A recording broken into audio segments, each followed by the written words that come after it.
कुछ लोग इसे मोदी 3.0 कहते हैं। मोदी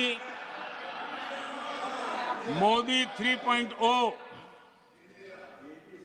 विकसित भारत की नींव को मजबूत करने के लिए पूरी शक्ति लगा देंगे। आदरणीय सभापति जी, अगले 5 साल में भारत में डॉक्टरों की संख्या पहले की तुलना में अनेक गुना बढ़ेगी। मेडिकल कॉलेजों की संख्या बढ़ेगी। इस देश में इलाज बहुत सस्ता और सुलभ हो जाएगा। आदरणीय सभापति जी, अगले 5 साल में हर गरीब के घर में नल से जल का कनेक्शन होगा। आदरणीय सभापति जी, आने वाले 5 साल में उन गरीब को पीएम आवास जो देने हैं, एक भी वंचित नहीं रहे, इसका पक्का ख्याल रखा जाएगा। अगले 5 साल सोलर पावर से बिजली बिल जीरो। देश के कितने नागरिकों, करोड़ों नागरिकों को बिजली बिल जीरो। और ठीक अगर आयोजन करेंगे तो अपने घर पर बिजली बना करके बेच करके कमाई कर पाएंगे। ये अगले 5 साल का कार्यक्रम है। आदरणीय सभापति जी, अगले 5 साल देश में पाइप से गैस के कनेक्शन पूरे देश में नेटवर्क बनाने का भरपूर प्रयास किया जाएगा। सभापति जी, आने वाले 5 साल हमारी युवा शक्ति का दम पूरी दुनिया देखेगी। आप देखना आदरणीय सभापति जी, हमारे युवा स्टार्टअप्स, युवाओं के यूनिकॉर्न, इसकी संख्या लाखों में होने वाली है।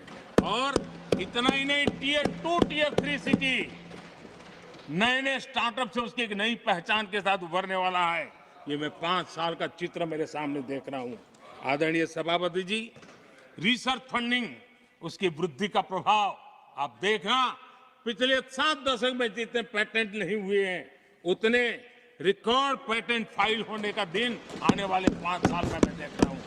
आदरणीय सभापति जी, आज मेरे मध्यम वर्ग के लाखों बच्चे विदेशों में पढ़ने के लिए चले जाते हैं।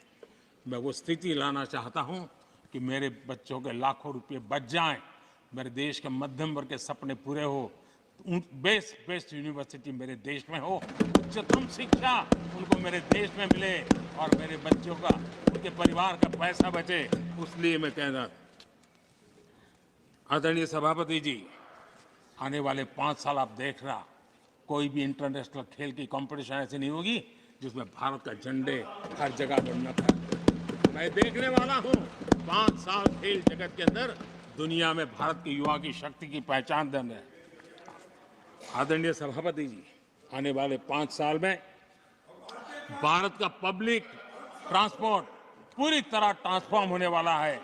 अगले 5 साल में गरीब और मिडिल क्लास को तेल और शानदार यात्रा की सुविधाएं बहुत आसानी से मिलने वाली है, तेज मिलने वाली है, पूरी ताकत से व्यवस्था होने वाली है।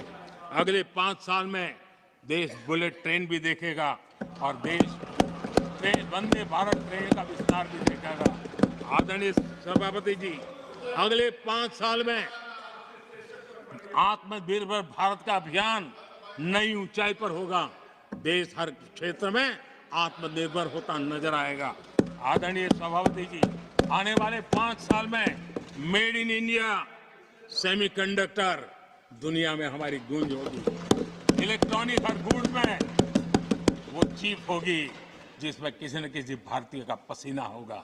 आदरणीय साहब, दुनिया के इलेक्ट्रॉनिक बाजार में एक नई गति का सामर्थ्य आने वाले 5 साल में देश देखेगा। आदरणीय सभापति जी, आज देश लाखों करोड़ रुपए का तेल इंपोर्ट करता है। अपनी ऊर्जा जरूरतों के लिए हम ज्यादा से ज्यादा आत्मनिर्भर बनने की दिशा में काम करेंगे और मुझे विश्वास है हम ऊर्जा जरूरतों पर जो डिपेंडेंसी है वो कम करने में सफल होंगे। इसे इतना ही नहीं, आदरणीय सभापति जी, ग्रीन हाइड्रोजन अभियान हम दुनिया के बाजार को लालायित करने की दिशा में आगे बढ़ रहे हैं।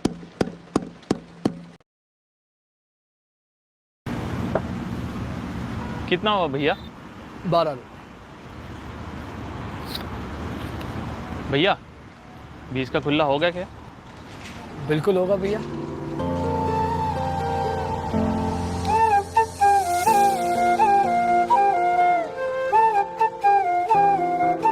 कैश नहीं कैशलेस, डिजिटल इंडिया से हर गरीब हो रहा सशक्त। ये है मोदी की गारंटी। सपने नहीं हकीकत बुनते, तभी तो सब मोदी को चुनते।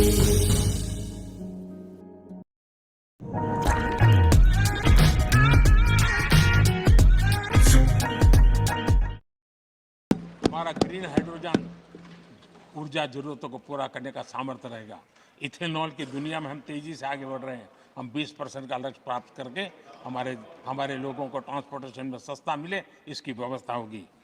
आदरणीय सभापति जी, जब मैं 20% इथेनॉल की बात करता हूं, उसका सीधा लाभ मेरे देश के किसानों को होने वाला है। किसानों की नई मजबूती मिलने वाली है।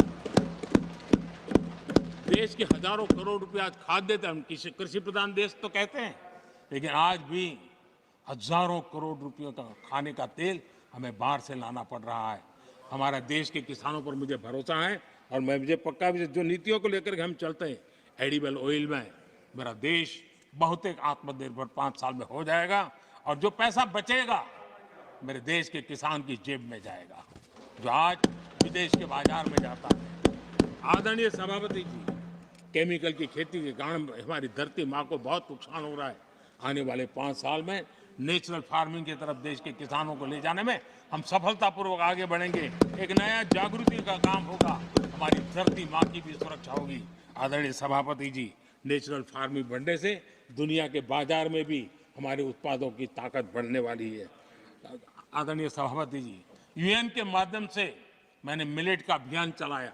श्री अन्न तक के रास्ते आज हमने उसकी पहचान दी है। मैं वो दिन दूर नहीं देखता हूं जबकि आने वाले 5 साल में दुनिया के बाजार में सुपर फूड के रूप में मेरे गांव के छोटे छोटे किसानों के द्वारा पैदा हुआ मिलेट, श्री अन्न, दुनिया के बाजार में प्रतिष्ठा होगी, सुपर फूड की प्रतिष्ठा होगी। आदरणीय सभापति जी, ड्रोन खेतों में एक नई किसानों की ताकत बन करके उभरने वाला है। 15,000 ड्रोन दीदी का कार्यक्रम ऑलरेडी हम लॉन्च कर चुके हैं। ये तो शुरुआत है, आगे बहुत सफलता दिखती है। आदरणीय सभापति जी, हम नैनो टेक्नोलॉजी को एग्रीकल्चर में लाने में प्रयोग अब तक सफल हुए हैं। हमने नैनो यूरिया में बहुत बड़ी सफलता पाई है, नैनो डीएपी की दिशा में सफलता पाई है और आज एक बोरी भर खातर लेकर के घूमने वाला किसान एक बोतल के खातर से काम चला लेगा, वो इतनी दूर नहीं है। आदरणीय सभापति जी, सहकारिता क्षेत्र में हमने एक नई मिनिस्ट्री बनाई है। उसके पीछे इरादा है कि एक सहकारिता का पूरा जन आंदोलन नई ताकत के साथ उभरे और 21वीं सदी की आवश्यकता के अनुसार उभरे, उसको भी हम, और उसका सबसे बड़ा लाभ, हम 2 लाख भंडारण का काम जो हाथ में लिया है, जब 5 साल के भीतर वो पूरा हो जाएगा, छोटा किसान को भी अपनी पैदावार को रखने की जगह मिल जाएगी। किसान तय करेगा किस भाव से बाजार में बेचना है, नहीं बेचना है। उसको जो बर्बाद होने का डर था वो खत्म हो जाएगा और किसान की आर्थिक ताकत बढ़ जाएगी। पशुपालन और मछली पालन पक्का मैं कहता हूं नए रिकॉर्ड बनाने वाले। आज हमारे यहाँ पशु की संख्या है लेकिन दूध की उत्पादन कम है। हम स्थिति को बदल देंगे। फिशरिंग एक्सपोर्ट करने की दुनिया में हम बहुत बड़ी तेजी से विकास करेंगे, ये भी मेरा पूरा विश्वास है। हमने एफपीओ की जो रचना का प्रारंभ किया है, अनुभव बहुत अच्छा है। 5 साल के भीतर किसानों की एक नई संगठन की शक्ति और कृषि उत्पादन में वैल्यू की ताकत, ये लाभ मेरे देश के किसानों को अवश्य मिलने वाला है। आदरणीय सभापति जी, G20 की सफलता ने साफ कर दिया है और दुनिया में कोविड के बाद जो खुलापन आया, उस खुलापन का सबसे बड़ा लाभ हमने देखा है कि विश्व का ध्यान भारत की तरफ गया है और इसलिए एक बहुत बड़ा क्षेत्र टूरिज्म आने वाले दिनों में होने वाला है और जो सबसे ज्यादा रोजगार देने वाला है। आज विश्व के कई देश है जिसकी पूरी इकोनॉमी टूरिज्म पर निर्भर है। भारत में भी बहुत से राज्य ऐसे बन सकते हैं जो उनकी पूरी इकोनॉमी का सबसे बड़ा हिस्सा टूरिज्म होगा और वो दिन दूर नहीं है। जिन नीतियों को लेकर के हम चल रहे हैं, भारत एक बहुत बड़ा टूरिस्ट डेस्टिनेशन बनने वाला है। आदरणीय सभापति जी, जिसका हिसाब किताब पहले बहुत कम हुआ करता था, जिसकी बातें सुन करके हमारी मजाक उड़ाई जाती थी जब मैं डिजिटल इंडिया की चर्चा करता था, जब मैं फिनटेक की चर्चा करता था, तब मैं जरा आउट ऑफ बॉक्स के बातें कर रहा हूं ऐसा लोगों को लगता था। आउटडेटेड सोच वालों के लिए सामर्थ्य का अभाव था। लेकिन मैं पूरा विश्वास से कहता हूं आदरणीय सभापति जी, आने वाले 5 वर्ष डिजिटल इकोनॉमी की दुनिया में भारत का डंका बजने वाला है। भारत एक नई शक्ति है। इसलिए विश्व मानता है कि एआई का सबसे ज्यादा उपयोग कोई करने का सामर्थ्य किसी देश में होगा तो हिंदुस्तान में होगा। लेटेस्ट से लेटेस्ट टेक्नोलॉजी का उपयोग मेरा देश करेगा। आदरणीय सभापति जी, स्पेस की दुनिया में भारत का नाम रोशन हो रहा है। हमारे वैज्ञानिकों का पराक्रम नजर आने वाला, और आने वाले 5 साल का जो कार्यक्रम है ना, मैं आज उसको शब्दों में बयान नहीं करना है। और इसके लिए हम समर्पित भाव से, हमारी हर सांस उस काम के लिए है, हमारी हर पल